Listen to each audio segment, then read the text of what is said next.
Hi, everyone. My name is Mara Lowe. I am the operations manager at Ranksense, and I'm very happy to welcome our guest, Daniel. Let me just share my screen just a second. So this is underneath here. So Daniel is an SEO product owner of an iGaming company. He loves automation and has been working with Python for 2 years. So welcome, Daniel. Thank you. I'm very happy to be here. Excellent. Yeah, we're so happy to have you.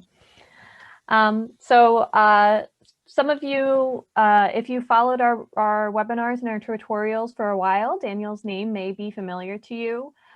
He did a tutorial for us previously, and we'll talk a little bit about that. But, just to get started, because, maybe not everybody was able to join that one. It was also in Spanish, so maybe not everybody could join for that reason. So I just wanted to get some, background information on you and what your background is and how you got into this Python journey. Yeah, so basically, I graduated in economics, so I don't really have this kind of technical background. But it's also, I think that Python is a language which is pretty simple. So I think that if you work hard, you can learn quite a lot about Python and in a very short time, as I did. And basically, I started working with Python 2.5 years ago because I enrolled a course where I learned the foundations about Python, and I thought, okay, this is something which is actually super actionable, and I would like to apply it to my job, because back 2 years ago I was working for an agency, and to be honest, I had quite a lot of clients. I was the only SEO working with so many clients because there was no one else dedicated to SEO in that agency. So I needed to automate, or I was going to die, to be honest, because my workload was quite heavy. I can only imagine. Exactly. So then it's when I started working with Python, automating some stuff. Mainly, I started with some scripts that were a little bit not too well done, I would say. I'm not proud of them, but it's the way you start with working with a language. Yeah. And yes, of course, over the time you are able to professionalize a little bit your work and the way you code. But yeah, it was actually super useful. And of course, after leaving the agency, I came here to Malta because I am from Barcelona. And then I started working for this gaming company where my role is SEO product owner. So basically, in short, I am working together with products so that we can make this SEO optimization happening in our platforms. And on the other hand, I am also working very closely with the analytics team so that we can also get many insights that can be applied to the business. And Python is actually very useful for that. I think that basically, how to say it? So the workflow that we have, or that we have, is that we usually own the scripts, in the sense that we retrieve the data and we provide these scripts or the data to the analytics team so that they are able to build dashboards based on the information that we are retrieving and display this information in a very visual way by using some visualization tools. And are you doing those visualizations or the analytics team? So basically, it's the analytics team. So at the moment, how we usually work is we own the scripts and we retrieve the data, but it's the analytics team working with the visualizations, because, of course, together with us, because it's us, the ones who want to interpret it or analyze these dashboards. But at the same time, it's them as well, the ones who have like a more centralized business perspective, because and they are helping us with all these, to visualize in a better way all this information and all this information. So then it's a collaborative effort between your team, the analytics team, and then you get the results that you need. So that's great to see. Exactly. One thing that we have seen with using SEO for Python is it can be very collaborative. So that's great to see. Yeah, I totally agree with you. Because it's not always possible for one person to know everything, right? And so, but one of the reasons that we like to encourage SEOs to learn Python is just so you understand what's possible, even if maybe I'm not the person to make a bunch of production code, but if I follow what other people are doing with it, and then it's easier for me to see what can be done.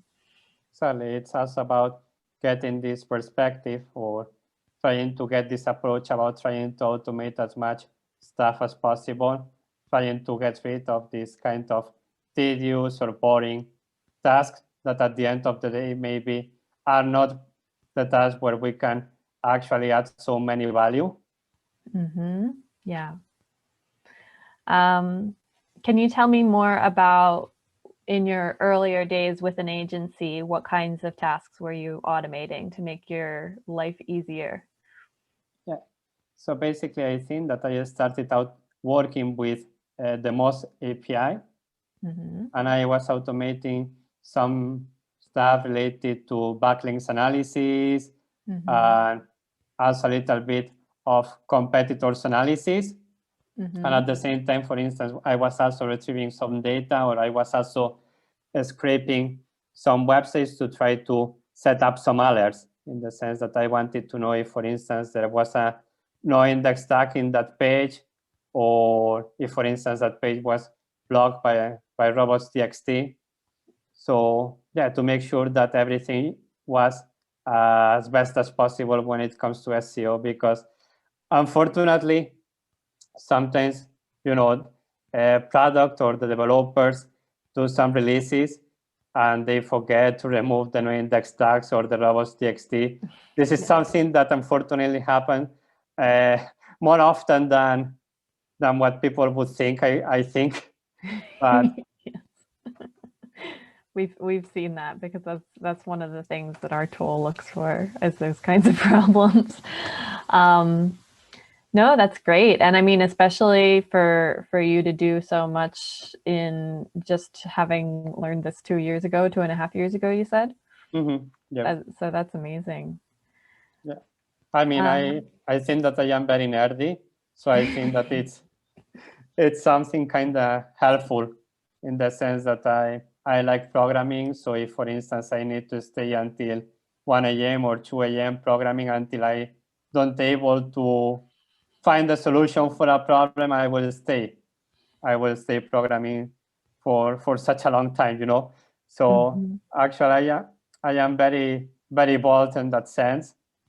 But I think that when you are programming, it's sometimes all about not giving up, because it's that. So everybody comes across problems. Maybe we don't know how to solve them, but fortunately, there is also a very big community of Pythonists who are sharing a lot of knowledge on some of the, for instance, Stack Overflow or other forums. So fortunately, it's that. So I think that most of the times there is someone else who has already come across that problem before you, and actually they have shared such an information, so you can actually learn from other people.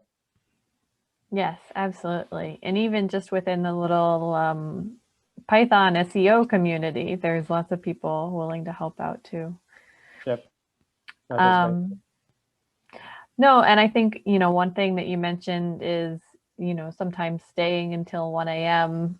to solve a problem but with automation, you do have to put in the work up front, but then it can make your life easier after that. And so, it's just, do you want to do the same tedious task over and over and over again for years, or, invest the time to solve the problem and then exactly let the script take care of it. At least my philosophy or my approach is always trying to avoid this kind of manual tasks. First of all, because I think that they don't add any value, and secondly, because at least in my case, I don't know if it is something that happens to everybody, I am very likely to make mistakes when I am doing this kind of manual stuff because I get bored. So basically, what I am doing is just I totally lost focus. So I am very likely to make mistakes. That makes sense. Yes. I can definitely understand that. So I wanted to also touch on the previous script that you did for us. Just give me a second while I bring that up. Because this one that you're talking about today is really part 2. And so the part 1 you did a few months back. Just going to bring that one up. Can you give us some background as to why you created that one? Yeah, so basically the approach is different. In this case, what I was doing is categorizing the websites, but based on topicality. Whereas in this case, for instance, what I am doing is categorizing the websites based on a binary categorization. In this case, what I was, in the previous webinar, what I was doing is categorizing them by using Google Trans, firstly, and secondly, Google NLP API. And so for this one, just to kind of give an overview, the NLP API, can you explain a little bit about how that works? Yeah, so basically, I think that it works in a very easy way. So basically, I think that you need to go to, I think that it's Google Cloud Projects. I don't remember its name by heart. And what you do is creating, first of all, the project. Secondly, what you do or what you need to do is enabling the Google NLP service. And thirdly, you need to create the credentials and download the credentials. So after that, what you do is, downloading the credentials and using the credentials to query to this API. And you all explained all of that in more detail back in this tutorial in December. We don't need to go through all of the details. Exactly. The only trick or something that I think that is worth mentioning is that this API, this service is only trained for English language. So basically what I was doing, and for the reason, and this is the reason why I am using also in this script, Google Translate, is first translating the content from any language to English, except if the content is in English, because in that case, there is no need to go through the translation. And secondly, what I do is inputting this content in the Google NLP API. Okay, great. And what do you use for translation? I was using a library called Google Trans. Oh, okay, nice. Yeah, so basically I think that it's an official library.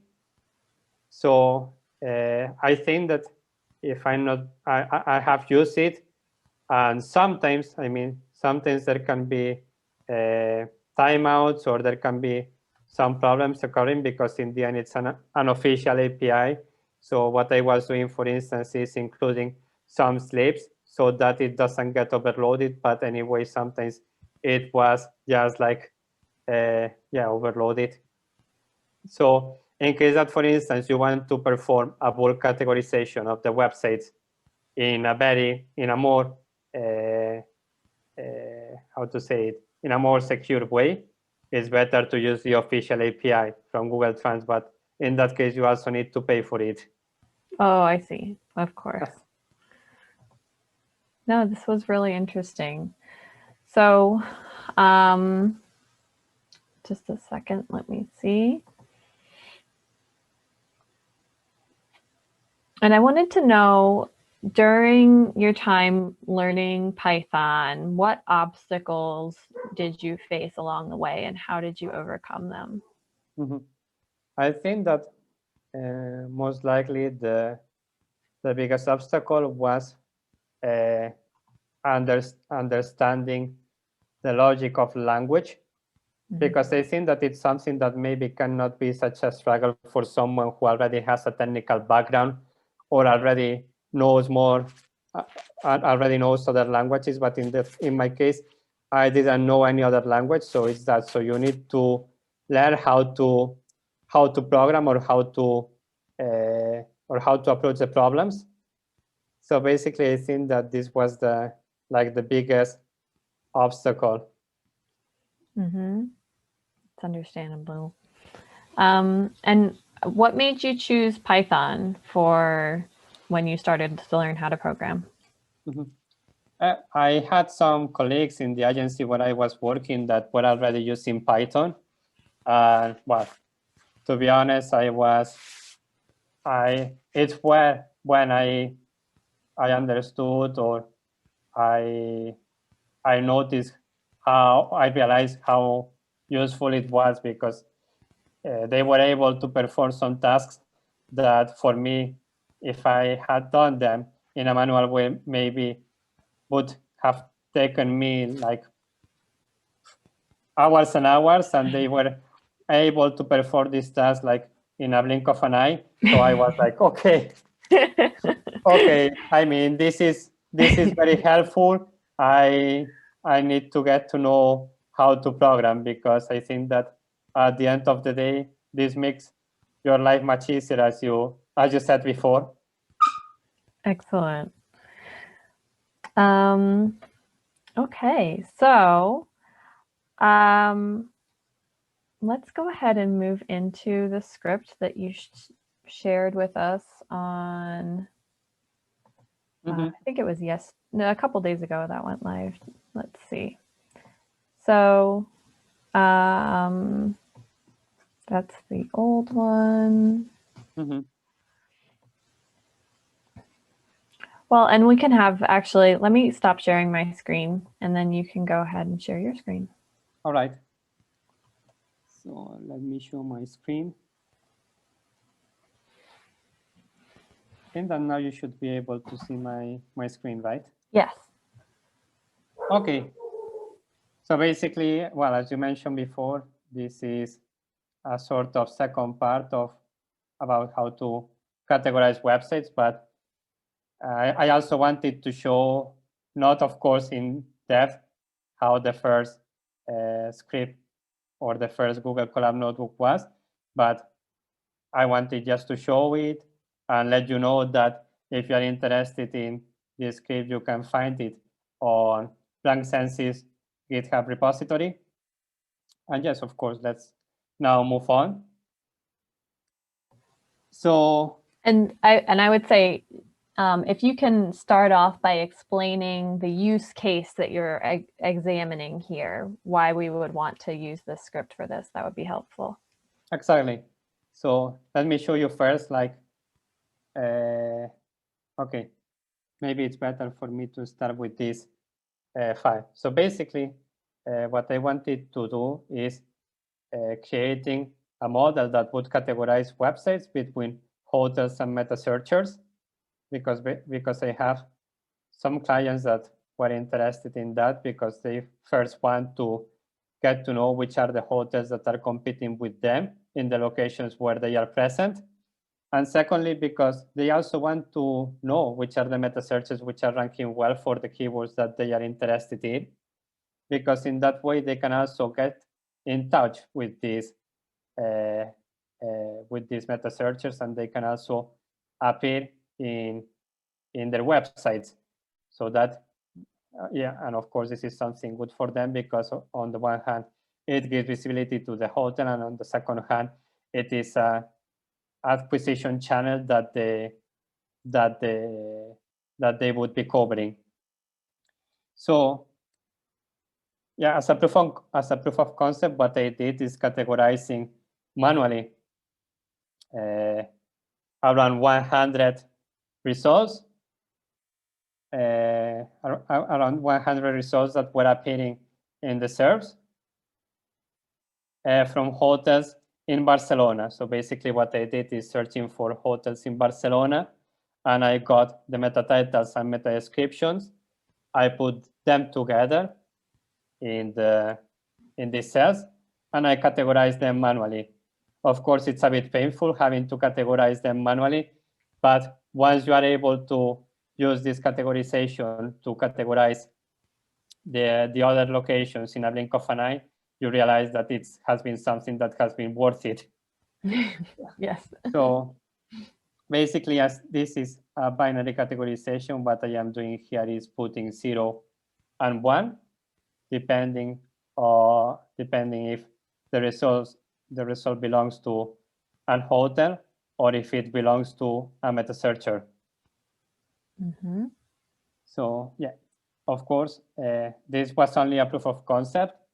When it comes to this kind of supervised learning models, the bigger the sample is, the better or the more reliable the final model will be. Mm-hmm. But at least with this around 100 results, it was something that was working pretty well for me. So of course, this is like the first input where we have performed the manual categorization. And here there is the other tab from the file that we are going to use to test our model. In this case, what I have done is retrieving or scraping the results that were ranking for the keyword hotel in Valencia. And then I have put the meta titles and the meta descriptions together in the second cell, and in the first cell, I have left the URL. And here is the Google Colab notebook. So I don't know if everything is clear, or is there any question? Well, I would say if you can explain, because we might have people in the audience who maybe they haven't done machine learning yet. So if you can explain, you know, that we're training the model and that kind of thing, just the concepts would be helpful. Yeah, sure. So basically, as I mentioned before, we are using here a supervised learning model, which means that basically, first of all, what we need to do is inputting a file or a sample which contains an input to output pairs examples. So as I said before, I did the categorization myself, and what the model will do, first of all, is trying to find the patterns that, for instance, the hotels or the meta searchers have in their meta descriptions and meta title, so that they can be categorized. And actually, something that I think that it's good to highlight is that, of course, in my case, what I was doing is categorizing the hotels and the meta searchers, but actually the Google Colab notebook can be used for any kind of categorization as long as you import a file with a previous with a previous categorized example, as I did here. So basically, for instance, if you want to perform sentiment analysis, this is something that you could do. Or for instance, if you would like to categorize queries depending on the user intent, that would be something that you could also do.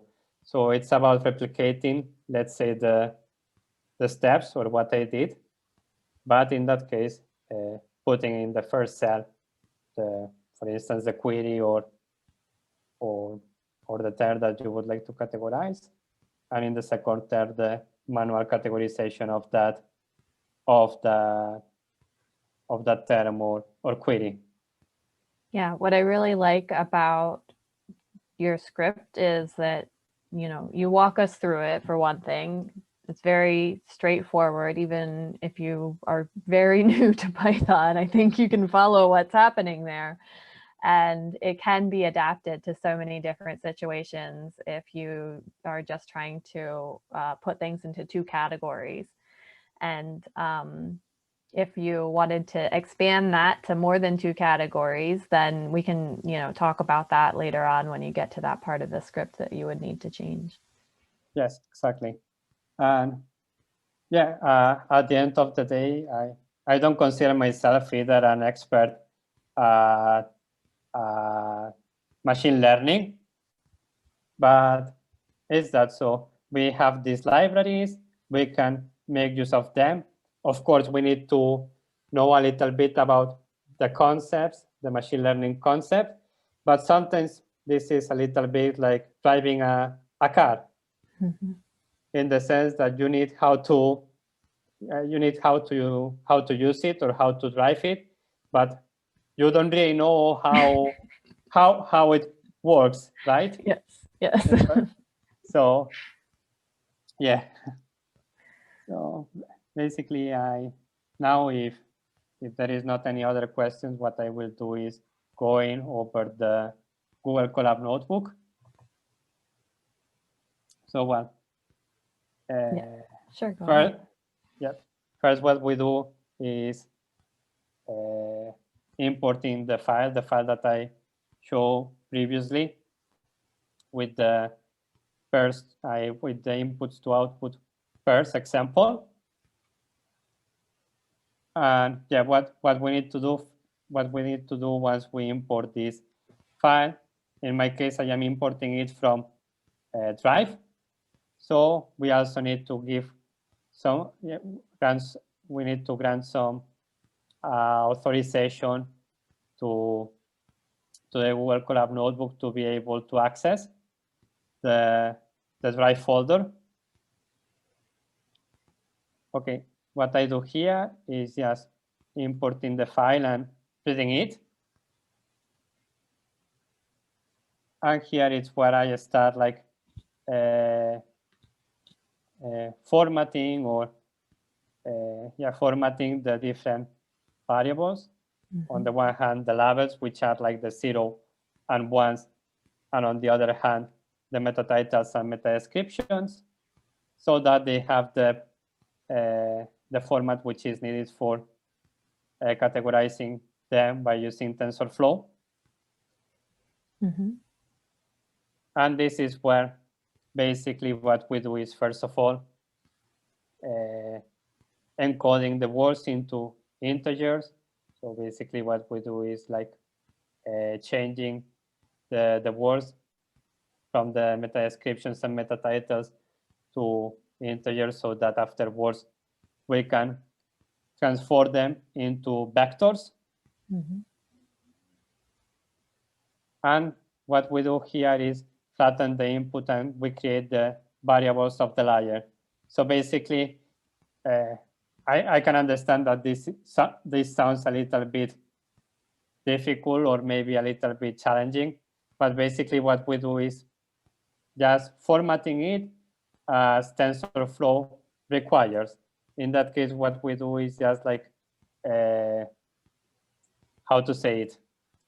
So basically, we equal the matrix of the inputs and outputs.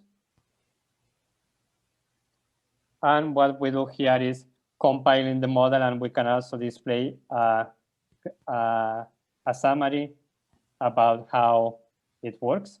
And I think that the most important thing from the summary is the parameters that it has found and how many of them are learnable or trainable, in the sense that it can learn by itself about these parameters, or how I said before, maybe, which is a little bit easier the patterns that maybe it has found, so that it can try to categorize the metadata and meta descriptions between hotels and meta searchers.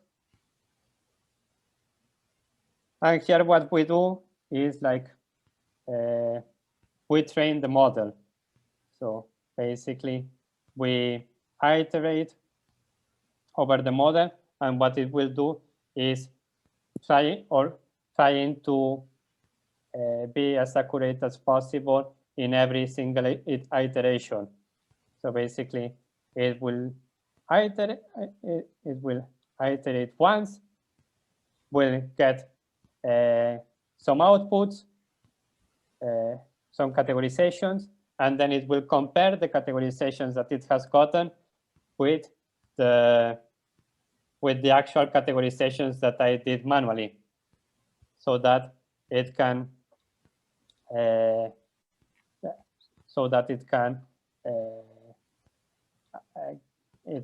improve the model in every single iteration. And this is why it's called supervised learning, because the real data that you've given it is being used to train it, correct? Exactly. It's called like that, first of all, because of that, and secondly, because I have performed previously a manual categorization of the different values. Because, for instance, there are also unsupervised learning models, which basically learn by themselves. They don't need anyone to categorize the websites or whatever we are categorizing previously. Mm-hmm. But of course, this is much more complicated, unfortunately. Mm-hmm. So we save ourselves a lot of programming hassle by just giving it some inputs. Exactly. And to be honest, I have not been able, or at least my knowledge on Python and machine learning doesn't arrive so far. Mm. So of course, this is something that I would like to keep learning or learn in the future. But at the moment, unfortunately, I am not in that league. I understand. Yep. And okay. And can you explain the graph with the orange line and the blue line? Yeah, sure. So basically, when I trained the model, when I did this kind of comparison between the outputs that the model were getting, the actual categorization, I put here 100 epochs, which means that it will iterate over it 100 times. And here you can see how the model has evolved over these 100 iterations.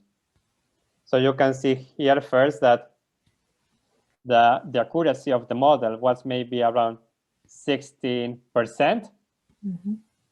And I think that maybe after 5 or 6 iterations, the model is almost ready, in the sense that it's already almost 100% accurate.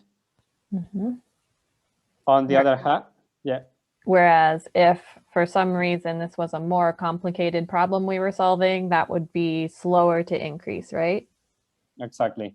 If it were more difficult, then it would take many more iterations to be able to be as accurate as this model. So yeah, actually in that case, maybe if, for instance, it's a more difficult categorization, then instead of using 100 iterations, you would actually need to iterate over it many more times. Sure. But in that case, with 100 iterations, it was enough, because it's that. So after 5 or 6 iterations, you can see in the graph that that the model in reality didn't make any visible improvement because it was already around 100% accurate. Understood. And here what I created is a form because, as I said before, I am categorizing between meta searchers and hotels, but actually I believe that this is something that can be used for any other sort of categorization. So basically, you can name your variables or how you want to call the categories in this form. And here what I put is also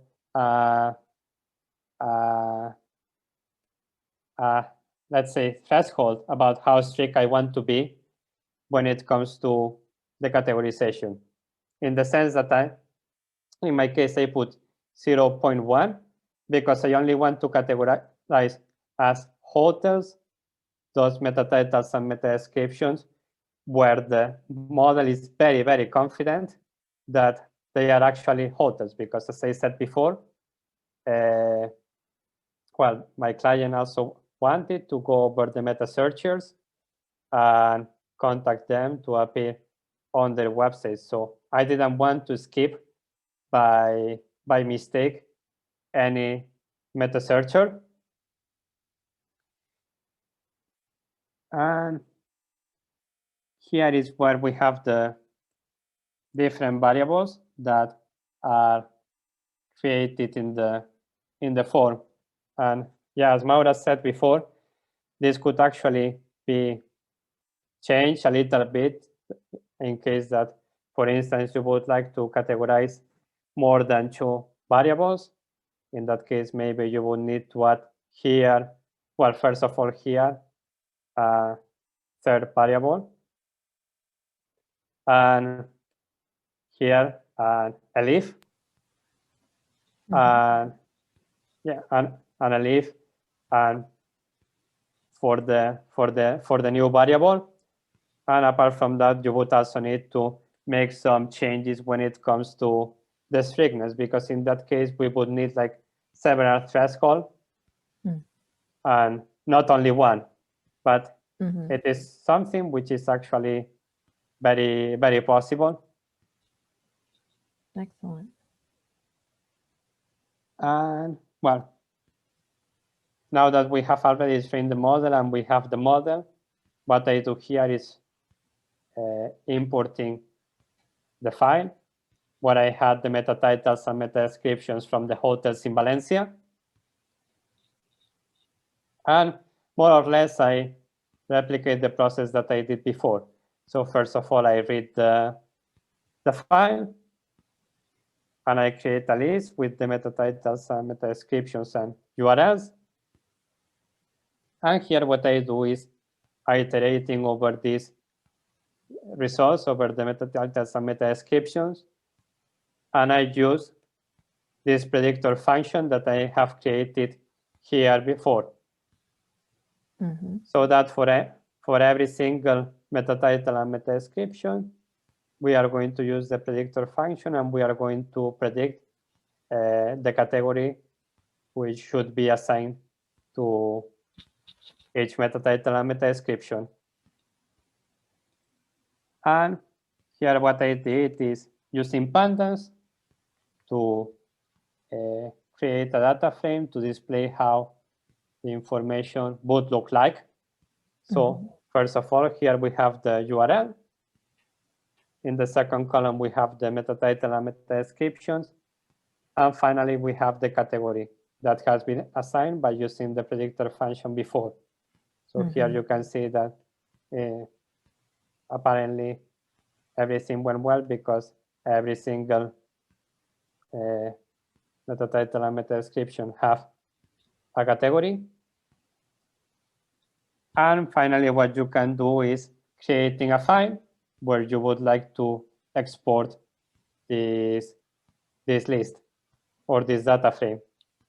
So basically here you only need to input a path where you would like to save the file, and also what you would do is adding at the end of the path the name of the file. And here what you do is saving this file finally. And I think that I can actually show how the final output would look like. So just give me a sec. Sure. And this would be the final output. So in the first column, there would be the URL. In the second column, the meta titles and meta descriptions. Okay. And in the third column, the category which has been assigned, in this case for the hotels in Valencia. And I like that we were able to change from one city to another city and it still works fine. Exactly. It should still work. Well, basically, because for instance, in the case of the meta titles and meta descriptions that belong to hotels in Barcelona, most of them were using in the meta title and the meta description the word Barcelona, which means that the model will not value it so much. So if you input other meta titles and meta descriptions from other cities, that should work pretty well as well. And of course, this is something that I did for Spanish. So for instance, if I would like to get to know or categorize some meta titles and meta descriptions from URLs from which are written in English, the model would not be accurate at all. Yes. But of course, for instance, what you could do is creating a new sample file for meta titles and meta descriptions in English and create a new model. Yeah, that's great. And just of course, after doing this, what I did is checking if the categorization was good or not. So I went over every single result and see, okay, this is a meta searcher on a hotel.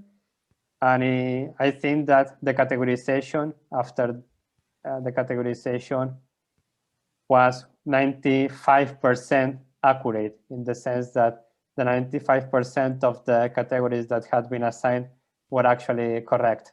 So that's really good. Yeah.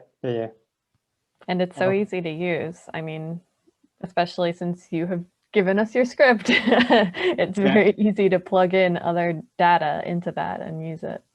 Exactly. As long as you perform the previous manual categorization, you can categorize whatever you need. Yeah, I love it. So I'm going to open it up to questions. If there are any questions from the audience, feel free to put them in the chat. Just wait a second and see if anybody has any.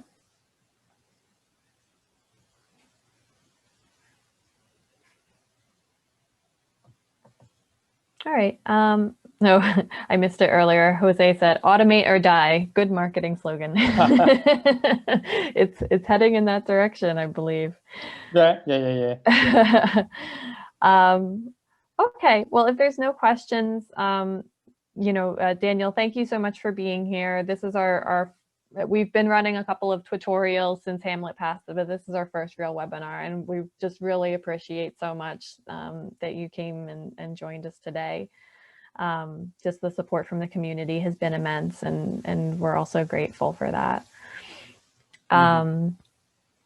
Let me see. So, and Jose says that was really cool. Good job. Thank you.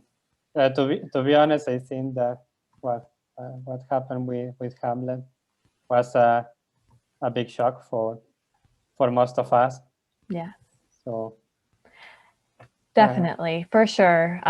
For everyone, he was not an old man at all.